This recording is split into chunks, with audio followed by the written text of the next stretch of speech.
distance formula in your Unit 5 books.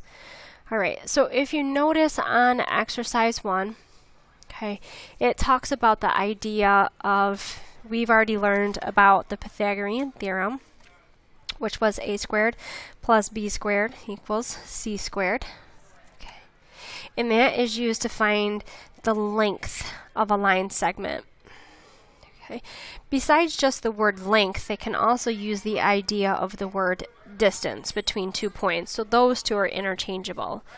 All right. So to the exercise number 1, they already graphed the point A23 and the point B1412. Okay, our goal right now is to do what they asked, which was to sketch a right triangle. So by sketching a right triangle, it's very simple. Calculate the rise and the run of the triangle. Right, so what we're going to do is we're going to count how far up and how far to the right that is. All right, so I'm going to count 1, 2, 3, 4, 5, 6, 7, 8, 9. That side's going to be my A. And then this long part here, the run, is going to be what I call my B. Okay, make my right triangle there, or my right angle there. So count 1, 2, 3, 4, 5, 6, 7, 8, 9, 10, 11, 12. So my B right here is then going to be 12. Okay. Now in the rest of the instructions, it asks you to find your length using the Pythagorean theorem. Okay, so Pythagorean theorem was a squared plus b squared equals c squared. Plug in your a, which was 9. Plug in your b, that is 12. And out will come your c, but it's still going to be squared. Okay. That's going to give me 225 if you plugged it into your calculators. But that's what c squared is. So remember, the opposite of a square, the opposite is a square root. And that's what it looks like. So I'm going to take the actual square root of 225. And that's going to give me 15, which is our c. But in this case, it's the distance of line segment AB. Don't forget your line over the top.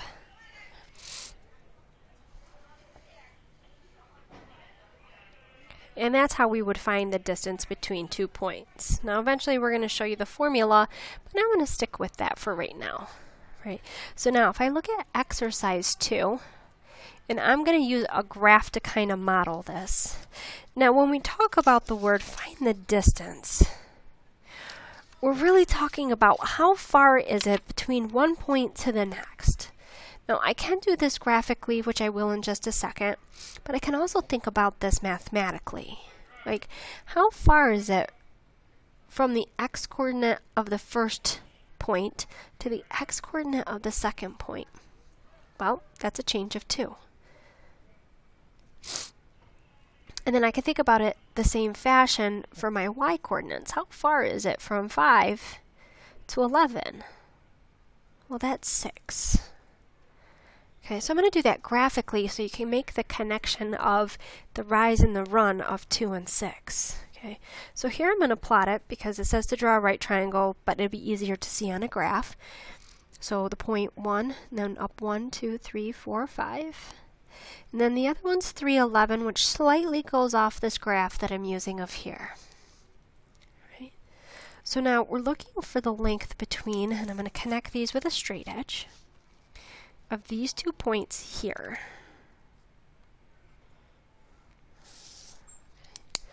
So that means I'm going to calculate, as I did before. It's real easy to use the Pythagorean theorem.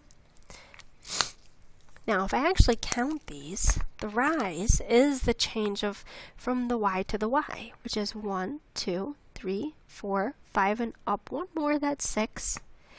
And the change of the x's is your run, 1, 2. So when we do it as far as how far apart are the numbers, that's actually your a squared and your b squared values. So the 6 was my a because that was the rise, and my 2 was my run because it ran 2. That's my b value. So I'm just going to use the Pythagorean theorem now. Okay. a squared plus b squared equals c squared. Okay. So a was 6, so 6 squared plus 2 squared equals c squared. Now if we do this correctly in our calculator, you should get 40. Now remember, that's still c squared. That's not quite my final answer. What we really need to do is to take the square root of that number. But they're adding something new into this for us, and that's the idea of simplest radical form. Now by now you should know that the number, or the word simplest, means to break something down. So radical is this sign right here. That's what that means. Okay. So as I approach that, I want to think about the idea of the perfect squares again. Okay. So when I think about perfect squares, I want to think about the idea of, oh, 1 squared is 1, 2 squared is 4, 3 squared is 9, 4 squared is 16, 5 squared is 25, and it keeps going on. Okay. Can't use something too high because my number isn't that high. It's only 40. But what you'll see is that 4 is actually the perfect square that goes into it. So this breaks down into radical 4 times radical 10, and that is my perfect square. That's the one that I can break down as radical 4. So then this becomes 2 radical 10, and that's my final answer. Okay. So for there, I'm going to skip exercise number 3 as well and move to the back.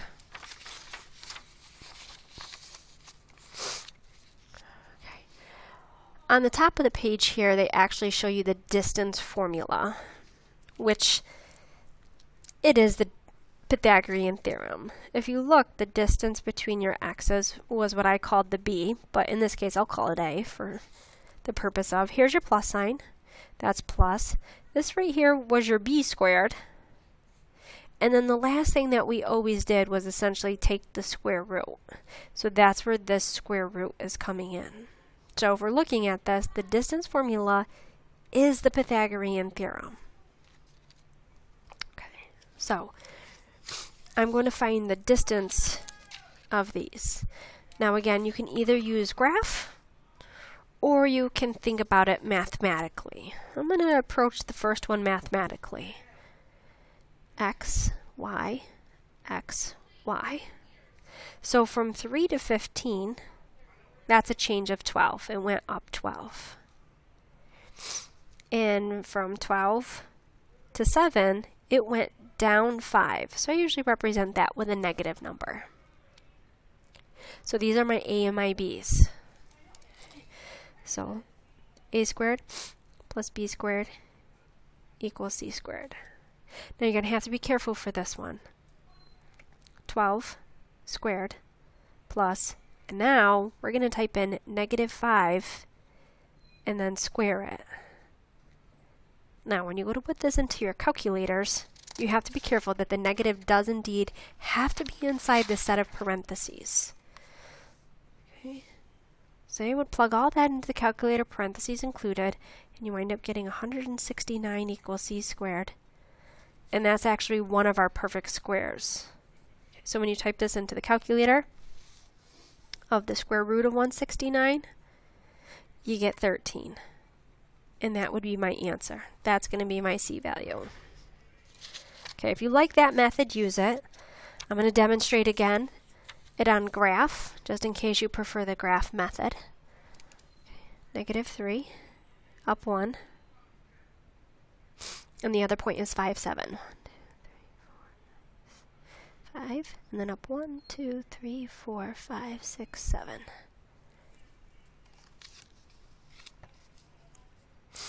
I can connect these and then calculate the rise and the run.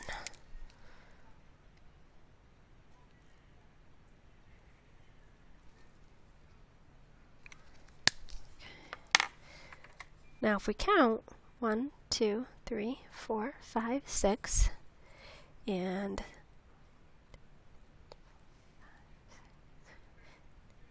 it's a 6 and 8. So now we'll just plug that into the Pythagorean theorem. 6 squared plus the 8 squared for the run. It's going to give me c squared. Now if you plug that into your calculator, you should get 100. And again, the last thing to always do when we're finding the distance or the length is to take the square root of it, which is actually going to give me 10. So now you can kind of pick a method. You can either attempt the distance formula. You can attempt just figuring out, oh, how far is it from one point for the x's, and then do the same thing for the y to get your a and b. Or you can use the graph method. Right. Okay. On to exercise 5. It says to find the distance between each point. I'm going to do this by simply thinking about how far it is from each point to each point. XY, XY. So the change in the x's is actually down 6, and the change of the y's is actually plus 9.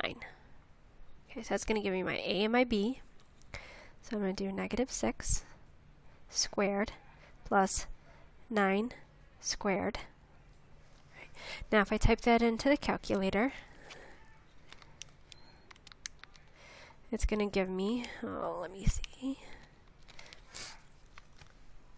negative 6 squared plus 9 squared gives me 117.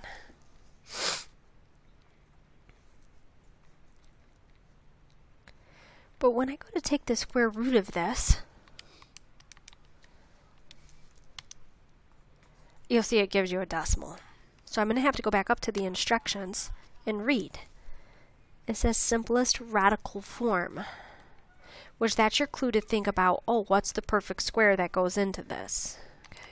So you can test it. I'm going to start with something a little higher. Let me try with 36. Remember that's 6 squared. That's what makes it a perfect square. Nope, not 2 whole numbers. Let me go a little lower. Nope, not 2 whole numbers. Let me try 16. Still no. Try a little lower. 9. Yep.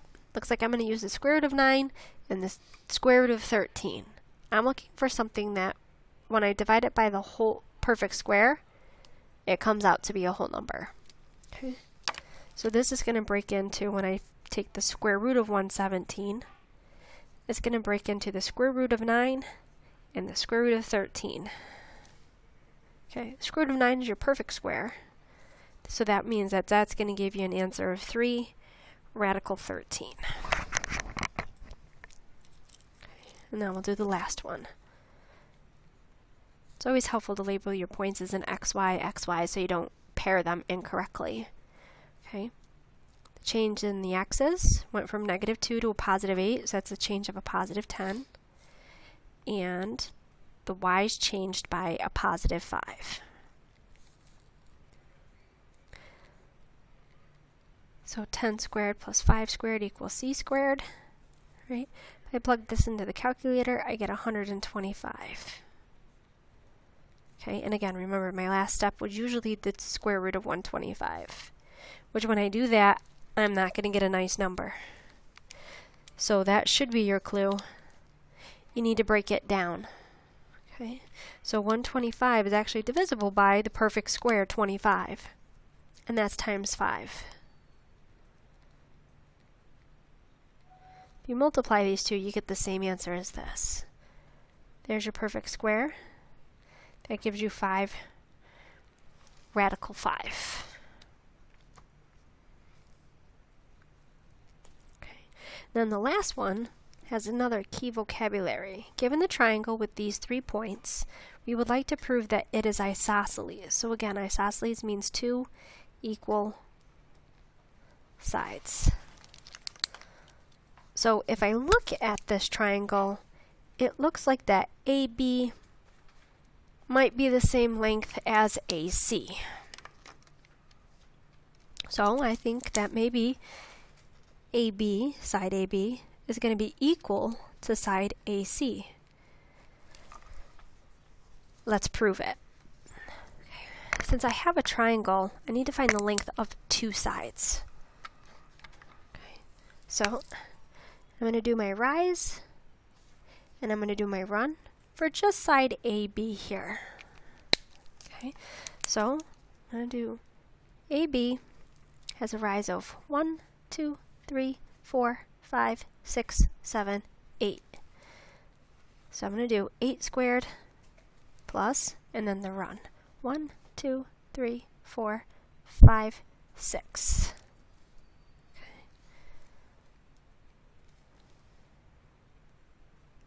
Now if I do that, I get 100. And then I take the square root of that. That gives me 10.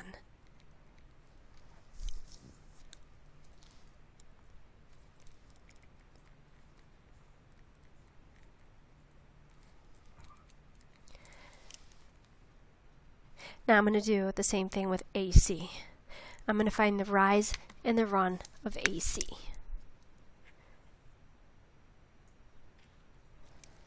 Okay. So we'll count the rise. This time it's going down. 1, 2, 3, 4, 5, 6. So it falls 6. And we'll see how many it runs. 1, 2, 3, 4, 5, 6, 7, 8. Now you'll notice that we get the same two numbers except for it was a down 6.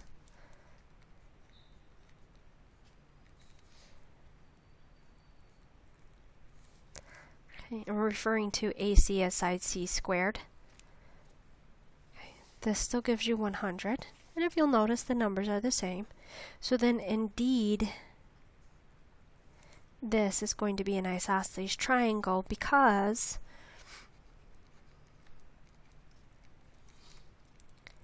we have two equal sides.